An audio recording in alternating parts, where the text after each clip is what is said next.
Hey, it's just so Trish, and it's week number 10 in homeschool. Getting back into the routine. Here we go.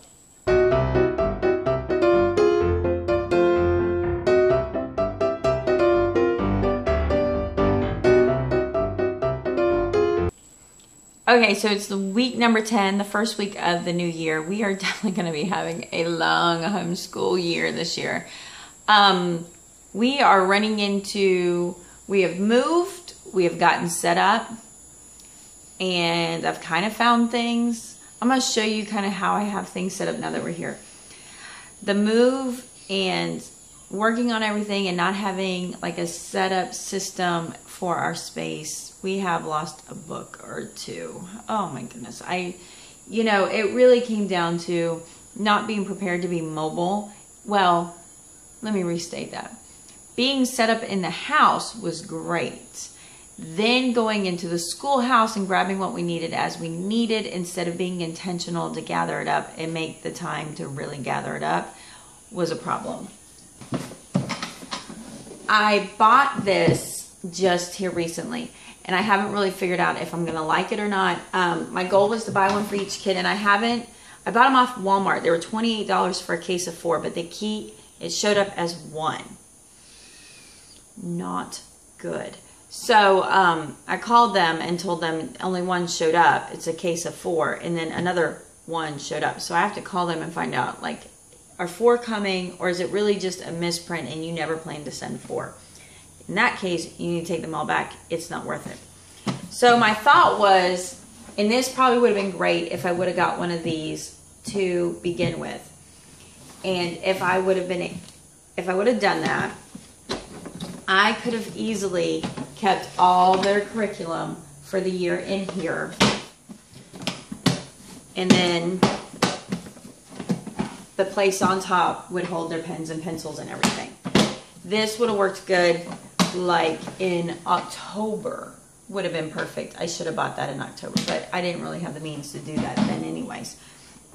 So I went ahead and bought them, but then because of the space layout, I'm not even sure if I'm going to need them, so I'm probably going to send them back. But let me show you how I've pretty much set up the space at this time. So I'm sure the only problem I run into that I don't care for about this house and this space is that lamp. That lamp always means if you're working against the wall, you have shadows. So I'm going to have to put up like little lamps up top. So that's the come. I hadn't planned. I almost got rid of these desks probably 6 times. 7, 8 times. Because I'm like, oh, we don't really need them. They are working out perfect. I bought those at a Depot store for $5 a piece. Talk about a deal. So each kid has a desk. And so currently I'm schooling 4. This is the one that's learning to read. So she is over here on the end next to me. And then these came from IKEA, these 4 blocks. And so my goal by using them was actually kind of creating the A.C.E. method of, you know, being blocked and having that kind of partition to keep the distractions down. It works good. So each kid has a square. So this is the things they need to take care of. So the 4-H, a Bible kind of deal. Each kid has a square. And then I own the bottom 2. I own this entire row. And then this one's Lottie's and Addie's. And then I have the bottom. So at the bottom, what has actually worked out for the rest of the year's curriculum is putting them in these wash buckets. These big ones. These are the big ones from Walmart, not the cheap ones from like the Dollar Tree. So this one's Addie's, Lottie's, Katie's, and Bubba's are down there, right there, for that. And then this is my reading setup. So this is all my beginning phonics stuff that I would need. Doing the move has really helped prioritize things, but not yet really get rid of things. I will tell you, Julie from Dirt Patch Heaven came, and she's in the schoolhouse to stay with us as they're like exploring like what 500 feet feels like. And I'm like, yeah, just move our stuff out. We are 2 extremes. So it was a little shock to the system, but it was like, so like, oh yeah, this is what I asked her that I needed done a year ago. I would love her help. And it's like, it's shocking to the system, but it is so good. So it's really made me prioritize, what have I had good experiences with? What do I still really want to try?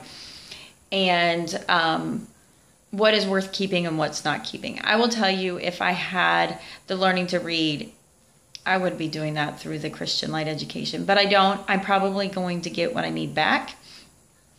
But I'll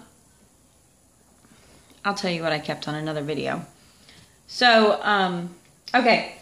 So I have that here. And then down here, I think I bought these at like a Marshall's. We have a Bell's Outlet. And this actually works out perfect for all of my answer keys.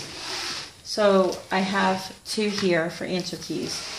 I have an art bin because we have not been doing a lot of art. So I have some basic kids can draw. I have our pens, pencils, paper. Some of the Abeka craft books are in there, and our big construction paper.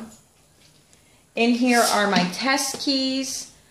And then I have the IEW that I bought. I'm debating on if, I've talked about that. Like, I might use it, I might not use it. And then down here is Katie and Bubba's. And then this is what I've yet to file away. So with their math and English, they're a bit behind on their math and English. I think Bubba's almost at the spot. And with that, I have enough math and Englishes, but I'm allowing, especially Katie, to do 3 books and test again and see where she lies. And then we do 3 books and test. So I haven't put them actually in her tub because I don't know which books those are. But once that's done, I don't know what I'm going to be organizing in this square or how I will use this square, but it will be for something. And then this is this is where we actually keep the answer keys. And then when it's set up, I put them, it's on the table, so they're not allowed to remove it from the table. All right, so that's kind of our setup. I got my printer back. We definitely have got to be hammering down and getting much more focused. And this year, I'm really looking at just building the routines in our homeschool room, or in our homeschool life. So I'm going to talk a lot about building routines. I'm going to really just explain how I'm applying that to my life. But it's about just being efficient, having our routine, and being able to, as homeschooling, do the reason why I want to homeschool. So we can have freedom, and we can have variety, and we can have adventures. But if we're not doing the basic building blocks of homeschool, we're not going to get to do that. So I'm really working on that. We definitely got to hammer down and get our 4-H caught up. We're behind in our 4-H projects. But some of the things I want to do is I want to make sure that we're setting time to make sure we're getting our projects done that are in our schoolwork. We sometimes skip on that, and setting at least 1 day a month to play catch up on our projects. I want to have them more doing hands-on crafting and projects like that nature. We have not really spent the time doing that, and we should be doing that.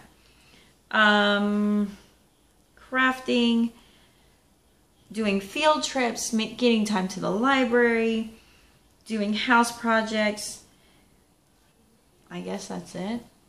So doing those projects to really get us going, and spending time crafting and just, I don't know, just being more hands-on and being more ready to be hands-on. So I'm looking at finding out what those routines are. And this week is mostly just getting back into the grooves. So there you have it. I have the kids with the planners. I made each kid a planner. I use this to denote the months. But for now, we're using this planner, and I made the covers. This is just scrapbook paper and stickers I had, and then I laminated it and I comb bound it. I haven't filled out for her. I haven't actually caught up her stuff, but as for last week, we began doing the parts. We didn't school the entire week. I find it's really hard to school when my husband's home. Very hard to school. And so I'm hoping to begin teaching them the methods of preparing and planning out what we need to do, adding stickers when we need to do it. So when we do project days, they'll know like this is where I'm going to save up all of my projects from my books and get them in. This is one of their projects. And if it wasn't done, taking it and ripping it out of the book and putting it into their binder so they know when it's project day, here are their projects that they need to work on.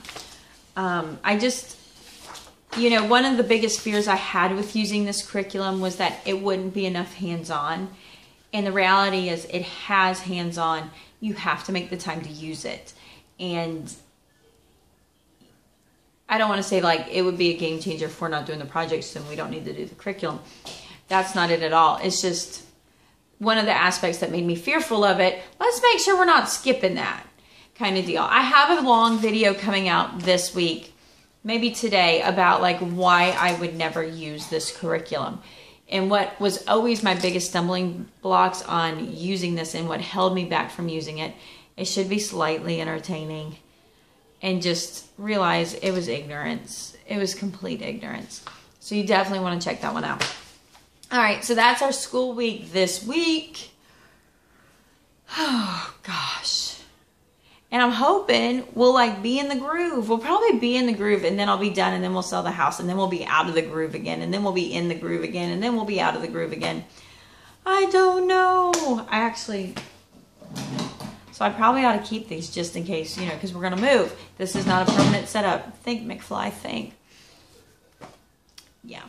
All right, I'm going to talk to you later. It's time to homeschool these kids.